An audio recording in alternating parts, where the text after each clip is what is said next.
É muito cedo para falar do trabalho de Carlo Ancelotti ou Lancelotti, em memória. Não é não. Eu acho que você já pode tirar algumas conclusões, mesmo que ele não tenha dito, mesmo que não tenha ficado tão claro assim.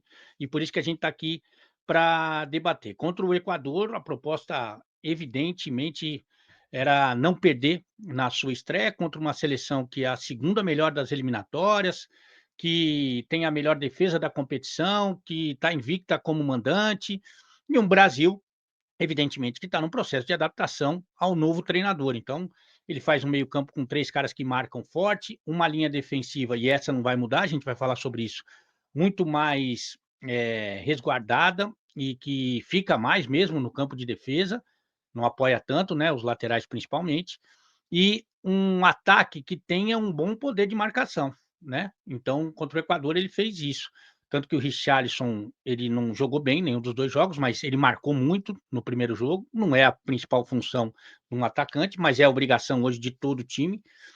O Estevão, que é um jogador muito o Estevão, que é um jogador muito habilidoso, ele também teve muitas funções defensivas, também não teve um bom comportamento ofensivo, mas ajudou, e até o Vinícius, né, marcou bastante. Então, a proposta clara contra o Equador. O que eu acho que vai ser mais a cara do Ancelotti é a segunda formação no jogo contra o Paraguai.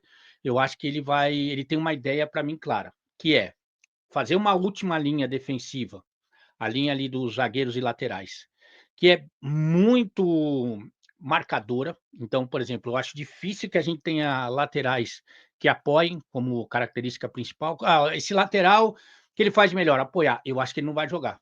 Eu acho que, inclusive, pelo lado direito, o Wanderson, que é um jogador que honesto, mas não, sabe? Eu acho que ele vai perder a posição para um zagueiro. Ah, vai jogar com 3 zagueiros? Não, eu acho que ele vai jogar com 3 marcadores e um zagueiro fazendo a função de lateral direito.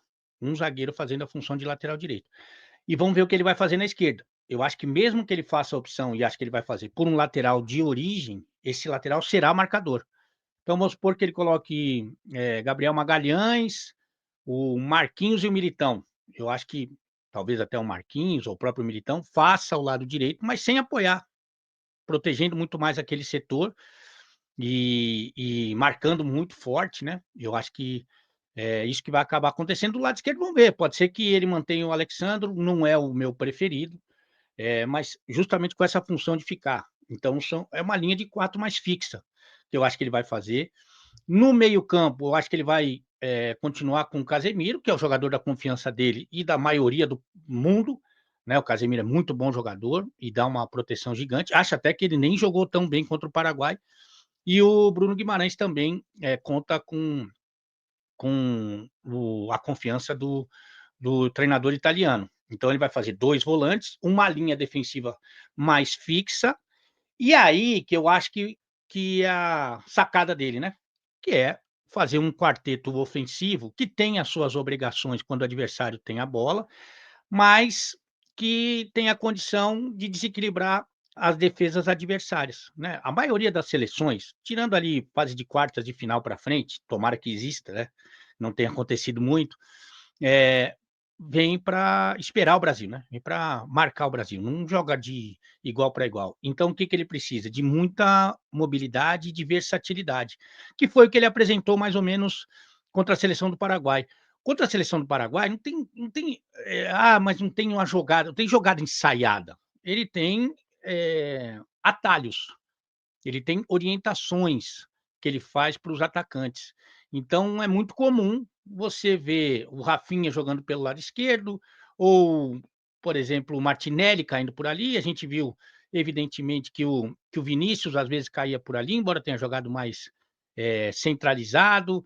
O Cunha então, assim, qual que é a orientação? É não guardar a posição, é bagunçar o desenho.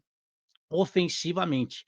Acho que não será com esse quarteto, eu acho que tem muita gente para chegar. Eu já falei que o Militão deve jogar quando tiver à disposição, evidentemente. Acho que o Rodrigo vai brigar por essa posição. Acho e acredito, aí você pode falar: "Você é um inocente".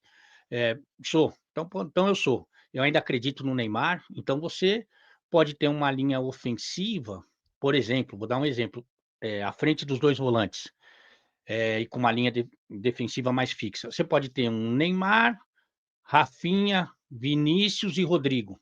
Você pode ter isso aí.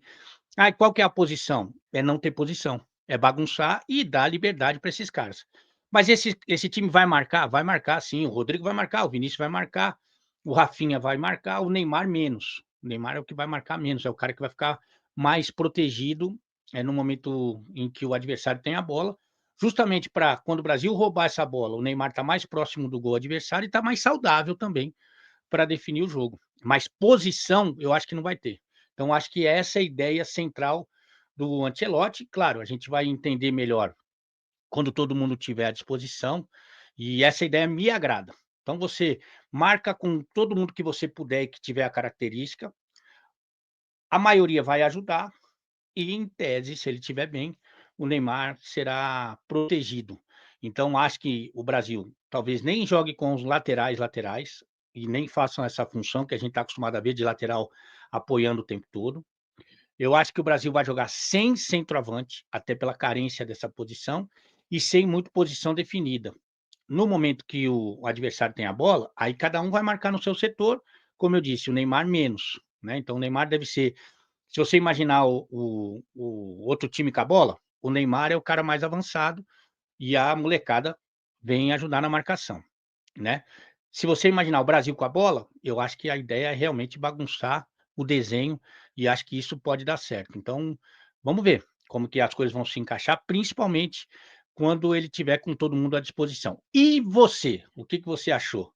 É legal entender que algumas situações, né, se não fosse o Ancelotti, super campeão, mega campeão, dificilmente a torcida brasileira ia aceitar a volta do Richarlison, inclusive ele voltou como titular, a volta do Danilo, o Matheus Cunha, sabe. Talvez alguém torça o nariz para o Martinelli, embora ele tenha jogado muito bem, inclusive contra a seleção do Paraguai e seja um cara muito respeitado no futebol inglês, né.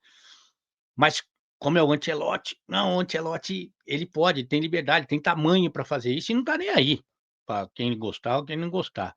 Então, é muito curioso isso, que se fosse um outro treinador, sem esse tamanho, que fizesse as mesmas escolhas que o Ancelotti, talvez ele sofresse um montão de crítica, mas o Ancelotti, aliás, para mim o melhor treinador do mundo é o Pepe Guardiola e tem outros aí que são sensacionais, maravilhosos, que eu gosto muito, né, tô falando só do melhor agora. Para esse momento da seleção, um momento emergencial, eu acho que o Ancelotti é ideal. Ele é um estrategista, ele é um inovador? Não. Ele é um cara que simplifica, que ele entende a característica dos jogadores, do grupo como um todo, e trabalha em cima delas, e eu acho que ele tem feito isso e vai fazer muito mais, evidentemente. É só o início, mas eu acho que dá para pegar essa ideia. O que que você achou?